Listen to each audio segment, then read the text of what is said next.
This is experiment 13 from Physics with Vernier, air resistance. If you take a coffee filter and drop it, the motion is interesting.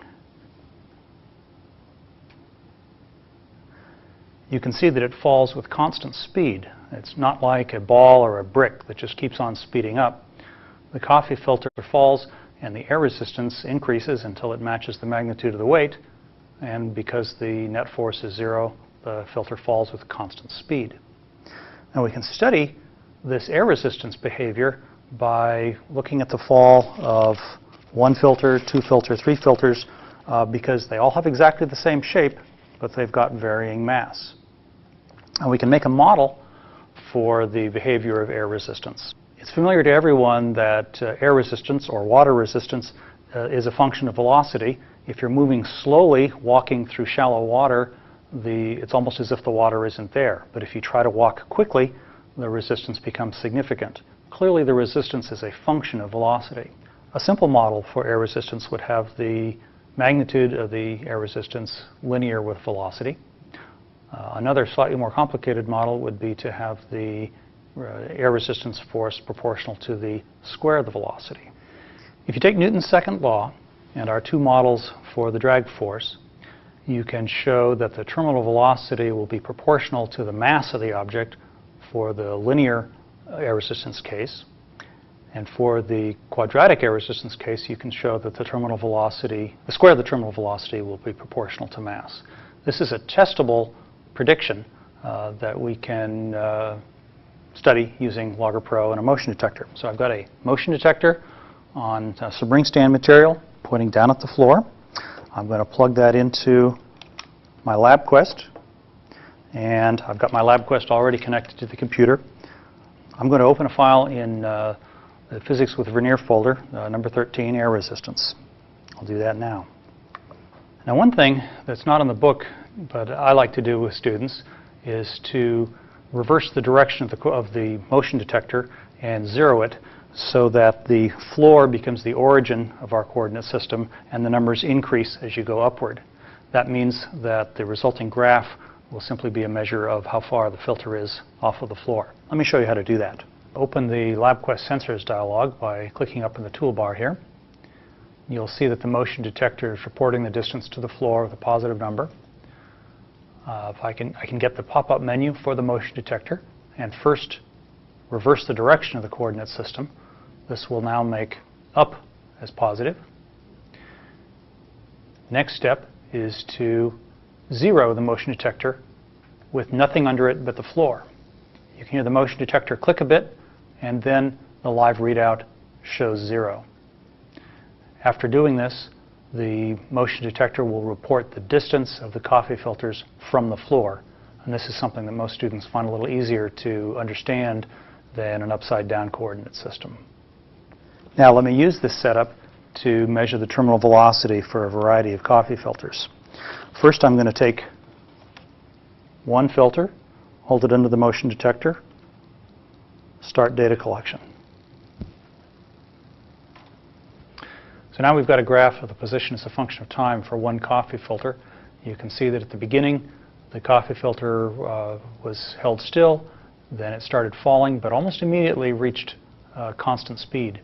If I select the constant speed portion of the graph and fit a straight line to it, I can see that I've got a slope of about 0.9 meters per second, and that's the terminal velocity for one coffee filter. I can do the same experiment for 2, 3, and 4 coffee filters, each time getting the slope of the linear portion. If I take 2 coffee filters, I can do the same thing. Start data collection, drop the filter. This graph shows position versus time for both one coffee filter, that's the red line, and 2 coffee filters, that's the blue line. You can see that the 2 coffee filters reached a slightly higher terminal velocity than did one coffee filter. We can find that terminal velocity by fitting a straight line to that linear segment, just like we did for one coffee filter. We can repeat that for 3, 4, 5, and more coffee filters and accumulate a table of terminal velocity as a function of the number of coffee filters.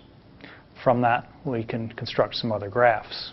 Here I've taken Logger Pro and typed in the number of filters in this column, the terminal velocities that came from the linear fits of my position versus time graphs, and that gave me a graph of terminal velocity as a function of the number of filters. That looks sort of linear, but is it proportional? Let's try something. Let's fit a line of proportionality to that.